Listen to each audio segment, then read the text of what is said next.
Hey guys, welcome back to my channel. আমি মৌ। আশা করি তোমরা সবাই ভীষণ ভালো আছো, আমিও ভীষণ ভালো আছি। চলে এসেছি তোমাদের কাছে একটা নতুন রেসিপি নিয়ে। কুঁদরি আলুর পোস্ত। কম বেশি সবাই কুঁদরি আলুর পোস্ত জানে কীভাবে রান্না করে, বাট আমি কীভাবে রান্না করি তোমাদের সাথে শেয়ার করি। কুঁদরি খেতে সেরকম ভালো লাগে না, বাট এভাবে পোস্তভাবে হিসেবে বানালে বেশ ভালোই লাগে খেতে। চলো দেখা যাক। পোস্তর জন্য আমি যেগুলো নিয়েছি, আলু নিয়েছি, ছোটো ছোটো করে কুঁদরি, পোস্ত বাটা, পেঁয়াজ কুচানো, বাট এই কয়েকটা উপকরণ দিয়েই আমি বানিয়ে নেব আজকে কুঁদরি আলু পোস্ত। তো চলো পুরো ভিডিওটা বন্ধুরা দেখতে থাকো, এবং ভালো লাগলে অবশ্যই একটা লাইক করে দিও। তো ভিডিওটা পুরোটা স্কিপ না করে দেখতে থাকো। দেখো, প্রথমে আমি গ্যাসের ফ্লেমটা অন করে কড়া বসিয়ে দিয়ে তার মধ্যে সাদা তেল দিয়ে দিয়েছিলাম, এবং ছোটো ছোটো করে কুঁদরিগুলোকে কেটে রেখেছিলাম, এবং সেগুলোকে কিছুক্ষণ টাইম ধরে আমি ভেজে নেব। দেখো, এর মধ্যে আমি অল্প পরিমাণ লবণও দিয়ে দিচ্ছি পরিমাণ মতো। তো এর মধ্যে একটু হলুদও দিয়ে দিচ্ছি যাতে কালারটা ভালো।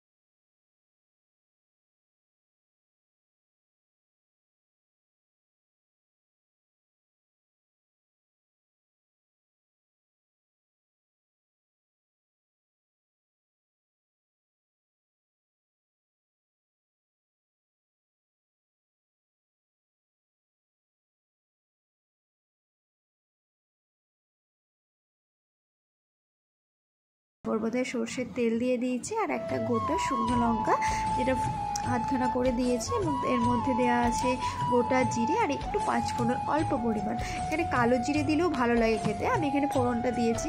তো এর মধ্যে আমি এক এক করে ছোটো ছোটো করে রেখেছিলাম আলুগুলোকে, সেই আলুগুলোকে এর মধ্যে দিয়ে দিচ্ছি, আর কিছুক্ষণ সময় ধরে আমি আলুটাকে ভেজে নেব। তো দেখো, আলুটা একটু ঢাকা দিয়ে আমি ভাজছিলাম, তো এরকম একটা দেখতে হয়েছে। আমি আরও কিছুক্ষণ সময় ধরে এটা ভাজবো।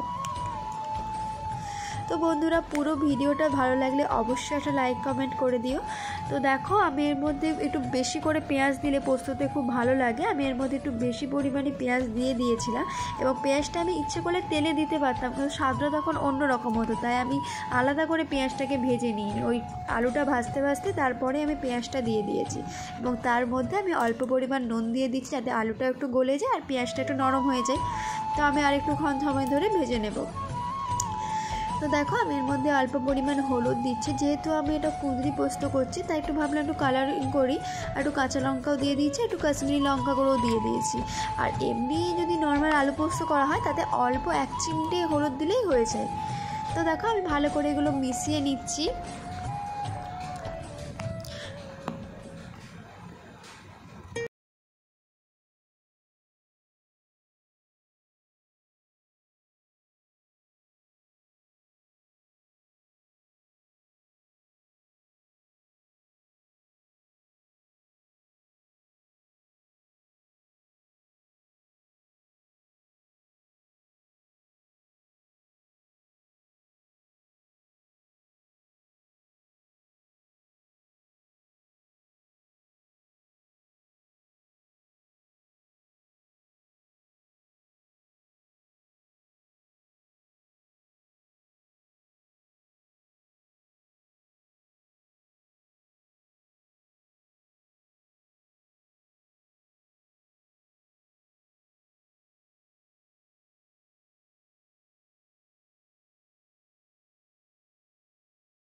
তো দেখো, একটু ভাজা ভাজা হয়ে যেতে পোস্তর বাটি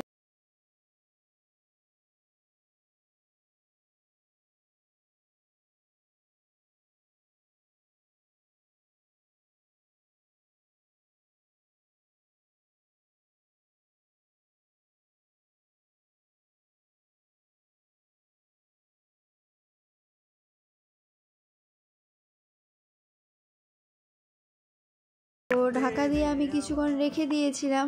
তো ঢাকা দিয়ে দেখো এখন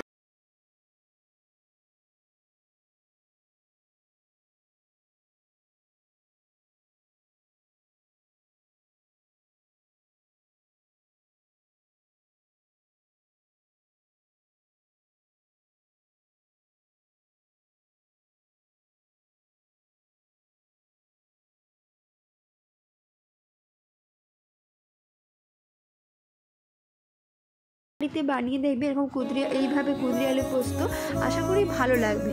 তো বন্ধুরা ভালো থেকো, সুস্থ থেকো, দেখা হচ্ছে নেক্সট কোনো ভিডিও নিয়ে।